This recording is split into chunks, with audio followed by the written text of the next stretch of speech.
Hər vaxtınız xeyirli və uğurlu olsun əziz və dəyərli dostlar. Videomuza xoş gəlmisiniz. Bugün sizlərlə birlikdə güvən kurslarının nəşr etdirdiyi məşğul kitabdan 16-cı sınavın sualların izahlarına baxacağıq. Sizdən bir xahişim olacaq ki, anlamadığınız bir məqam olarsa, sizə qaranlıq qalan bir məsələ olarsa, bu haqda mütləq şəkildə şərhlər bölməsində yazın, izah eləyək. Numarativ söz işlənməmiş cümləni müəyyən edin. Gəlin görək numarativ sözlər nəyə deyilir? Numarativ sözlər sayılarla isimlər arasında işlədilən ölçü, çəki, kütlə bildirən sözlərdir.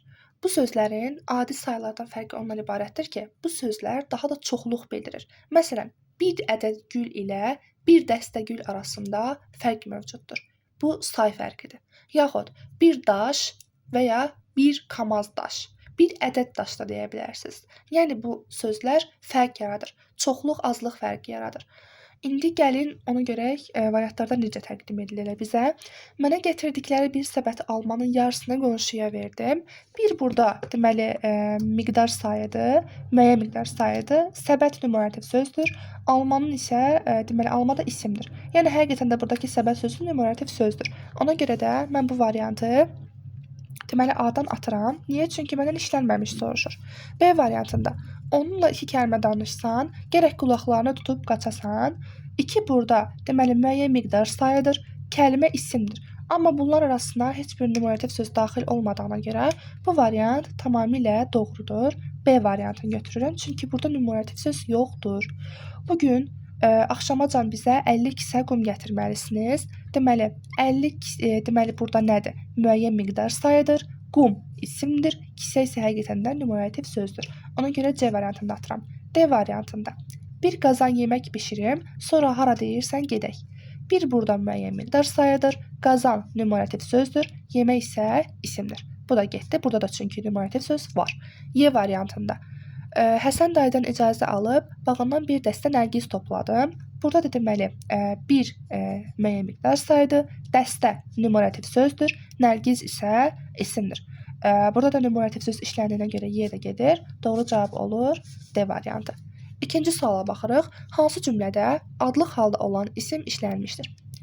Mixi yazını gil lövhəciklər üzərində yazırdılar. Deməli burada adlıq halda olan isim görək hardadır? Mixin sözü isimdir, həqiqətən də adlıq haldadır. Elə doğru cavab budur. Yazını deməli isimdir, amma təsirlik haldadır. Bu getdi. Gil lövhəciklər.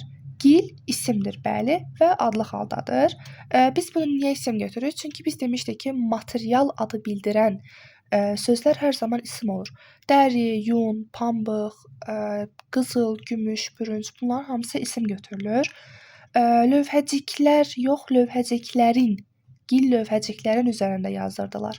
Lövhəciklər burada qeyri-müəyyən yəlik halda olan isimdir. Bu qeyri-müəyyən yəlik haldadır deyə bu da getdi. Üzərində yazırdılar, bunlardakı isim deyil. Doğru cavab elə olur A variantı. B-yə baxaq. Mebelləri bizim evə daşıyacaq maşın axtarırıq. Mebelləri təsirlik haldadır. Bizim yəlik halda, evə yönlük hal, daşıyacaq deməli isim deyil. Maşını qeyri-müəyyən təsirlik haldadır. Ona görə B də getdi. C-də dünya ədəbiyyatının məşhur nümayəndələrindən biridir. Dünya burada qeyri-müəyyən yəlik haldadır. Dünyanın ədəbiyyatından söhbət gedir. Ədəbiyyatı deməli mənsubiyyət yenidən yəlik hal məşhur nümayəndələrindən biridir. Nümayəndələri deməli mənsubiyyət şəkilçisi qəbul edib, həm də çıxışlı hal şəkilçisi var. Biridir də ki, mənsubiyyət, yəni adlıq haldadır. Ona görə burada atıram. Amma biri saydır, isim deyil. Bir çox lətifələrdə söz oyununa rast gəlmək mümkündür. Bir çox saydır, lətifələrdə çıxışlı hal şəkilçili isimdir. Sözün oyununa qeyri-müəyyən yəlik haldadır sözü. Oyununa deməli yönlük hal şəkilçisi qəbul edib rast gəlmək mümkündür də, bunlar da isim deyil. D də getdi. Çünki burada adlıq halda olan isim yoxdur. Bütün gününü yazı masasının arxasında keçirirdi. Bütün əvəzlikdir. Gününü deməli təsirlik hal şəkilçisi qəbul etmiş isimdir. Yazının masasının, yazının qeyri-müəyyən yəlik halda, masasının yenə də yəlik halda arxasında keçirirdi. Burada deməli çıxışlı hal şəkilçili sözdür. Y də getdi. Burada da adlı halda olan isim yoxdur. Doğru cavab qaldı A variantı. Keçirəm 3-cü suala. Yanaşı verilmiş sözlərdən birinin yazılışı səhvdir. Düzgün orfoqrafiya qaydalarını yadımıza salaq. Deməli, səpki sözü səpki deyə yazılır. Səpki sözü də var dilimizdə, səpki də var. Hər ikisi doğru olduğuna görə A variantı getdi. B variantında niskil və niskil. Deməli, burada da sözlərin yazılışı gi olmalıydı və bu yanlış olduğuna görə də doğru cavab olur B variantı. Deməli, C variantında 50-lik və əlillik. Bu da tamamilə doğrudur. Hər ikisi dilimizdə işlənir. Bu sözlərin sürfə və süfrə sözləri də bəli düzdür. D də getdi. Y variantında nigah, nikah. Bunlar da doğru olduğuna görə doğru cavab qaldı. Səhv olan B variantıdır. 4-cü sual. Fikirlərdən hansı doğrudur? Eyni leksik məna ilə bağlı bir-birinə yaxın məcazi mənalı sözlər yalnız sinonim adlanır. Tamamilə yanlışdır. Deməli, biz bunları həqiqi mənalı sözlər də ola bilər, sinonimlər həqiqi mənalı da ola bilər, məcazi mənalı da ola bilər. Yəni ki, bu həqiqi söz, məcazi üzr istəyirəm sözünə görə A variantı yanlışdır. A getdi. B-də çoxmənalı sözlərdən bədii ədəbiyyatda yalnız təzad yaratmaq üçün istifadə olunur. Xeyr, çoxmənalı sözlərdən mübaliğəli tota yaratmaq məqsədi ilə də istifadə oluna bilər. Yəni bu variantda yanlış olduğuna görə B-də getdi. Amonimlər dildə yersiz təkrarların qarşısını alır. Xeyr, amonimlər deyil, sinonimlərdən söhbət gedir. Sinonimlər dilimizdə yersiz təkrarların qarşısını alır. C variantına gedir. D variantı. Yazılışı ilə deyilişi eyni, mənaca fərqlənən sözlər antonim adlanır. Tamamilə yanlışdır. Bu sözlər amonim sözlər adlandırılır. D də getdi. Qaldı Y variantı. Amonimlərin mənaları həm eyni, həm də müxtəlif nitq hissələrinə aid olur. Tamamilə doğrudur. İndi doğru cavabda qalır Y variantı. 5-ci suala baxırıq.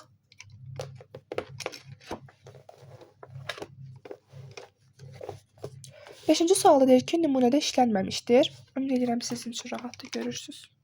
Belə qoyaq. Aha, nümunədə işlənməmişdir. Göydən 3 alma düşdü.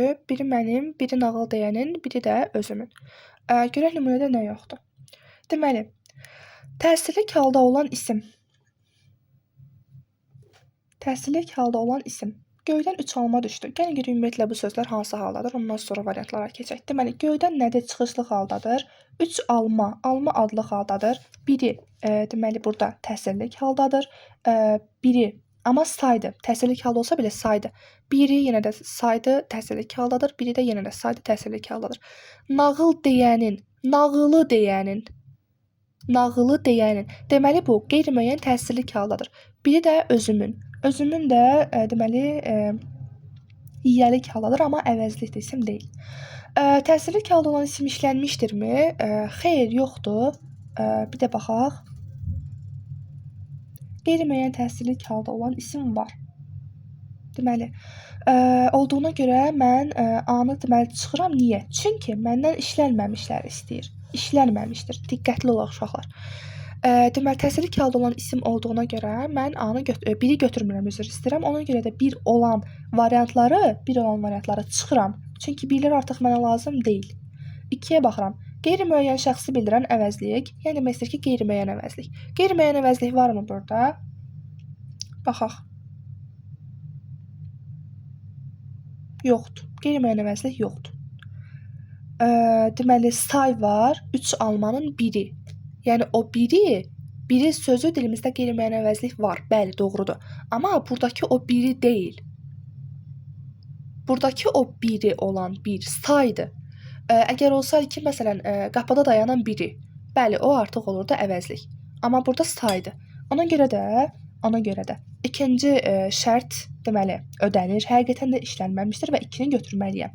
2-ni götürsəm cavab elə A variantı çıxır, amma gəlin digərlərinə də baxaq.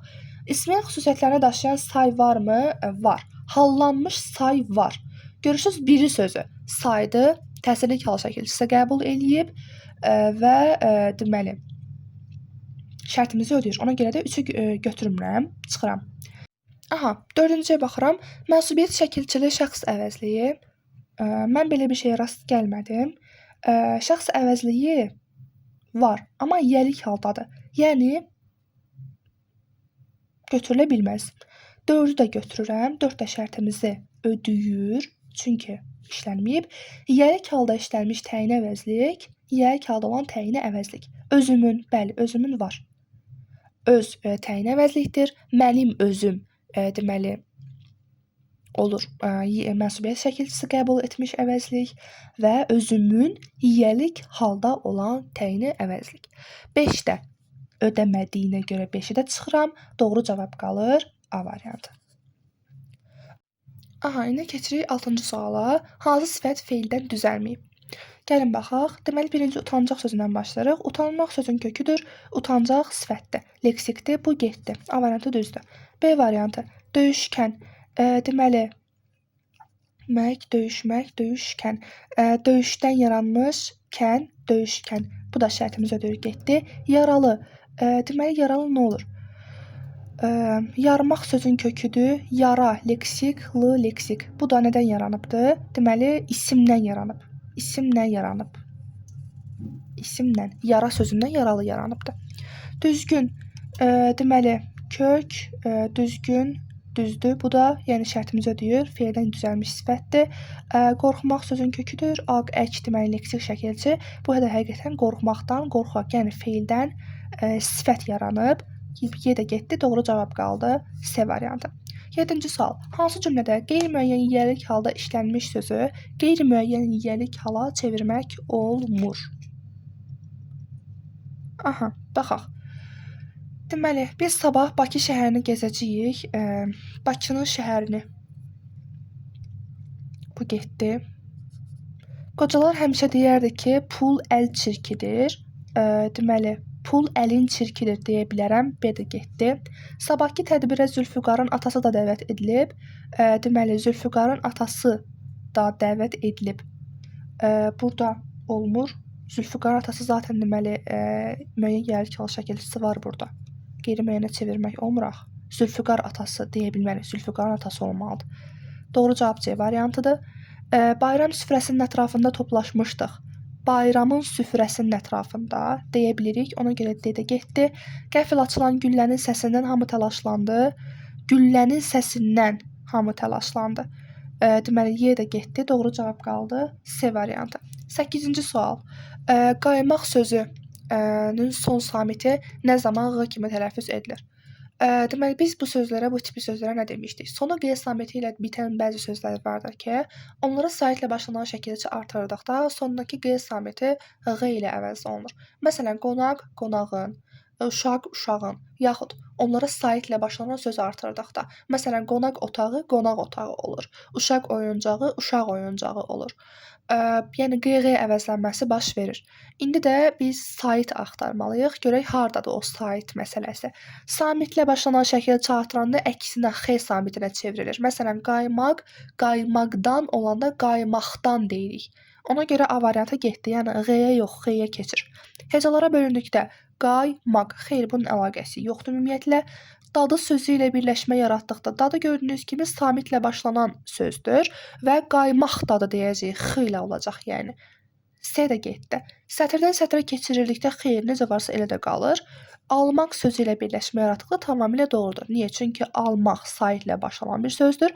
Biz isə dedik ki, onlara saitlə başlanan söz və ya şəkilçi artıranda bu hadisə baş verir. Yəni QQ əvəzlənməsi olur. Ona görə də doğru cavab olur Y variantı. 9-cu sual. Biri toplu isim kimi işlənə bilmir. Maraqlı sualdır. Ordu sözü toplu isim ola bilir, doğrudur. A getdi. Naxır toplu isimdir, elə deyirik. B də getdi. C-də kütlə sözü toplu isim deyə bilər. Məsələn, kütlə insanlar toplusundan söhbət gedir. Nəyisə kütləsindən yox. Yəni bir kütlə insan toplaşmışdı məsələn. Orada bəli toplu isimdir artıq. Bir kütlə var idi. Məsələn, binanın qarşısında kütlə var idi. İnsanlar toplusunu nəzərdə tutub deyirik. C də getdi. Meşə sözü toplu isim kimi işlənə bilirmi? Xeyr. Elə düşünə bilərsiniz ki, meşədə ağaclar çoxdur da. Bunu biz yəni ağaclar toplusu kimi düşünə bilərik. Amma bu məntiqə uyğun deyil. Leksik məna baxımından da, yəni üst-üstə düşmür deyə D variantı ilə doğru cavab olur. Y variantında el sözü həqiqətən də toplu isimdir. Ona görə də Y də getdi. Qalır, deməli 10-cu suala baxırıq. Hansı cümlədə, qoy bunu belə qoyaq. Hansı cümlədə çoxaltma dərəcəsində olan sifət işlənmişdir? Çoxaltma dərəcəsinin göstəricilərini yadımıza salırıq. Morfoloji və sintaktik üsulla yaranırdı. Deməli, hansı şəkilçilər sözləri var idi, hansı göstəricilər var idi, onlar da ümid edirəm ki, yadınızdadır. Deməli, Əsəd özü üçün son dərəcə ağır olan bu həqiqəti bütün çılpaqlığı ilə anladı. Deməli, son dərəcə ağır olan, ağır burada nədir? Deməli, adi dərəcədə işlənmiş sifətdir. Ona görə A variantı getdi. Həkim deyib ki, ona həddən artıq həyəcanlanmaq olmaz.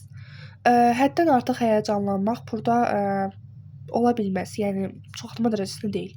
Şəhidlik məqamına ucalan oğullarımız dünya var olduqca qürur və böyük ehtiramla xatırlanacaqlar. Böyük ehtiram, böyük burada deməli adi dərəcədə olan sifətdir. Ona görə C də getdi.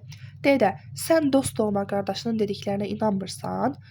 Dost doğma, burada dost birləşməsi gördüyünüz kimi çoxaltma dərəcəsi yaranıb. Dost doğma qardaşının, necə qardaşının? Ona görə bu da deməli çoxaltma dərəcəsində olduğuna görə D variantı elə doğru variantdır. Y variantı. Nərgiz sinifdə lap sonuncu sırada tək oturur, heç kimə qaynayıb qarışmırdı. Burada deməli sonuncu saydı, yəni sifət deyil.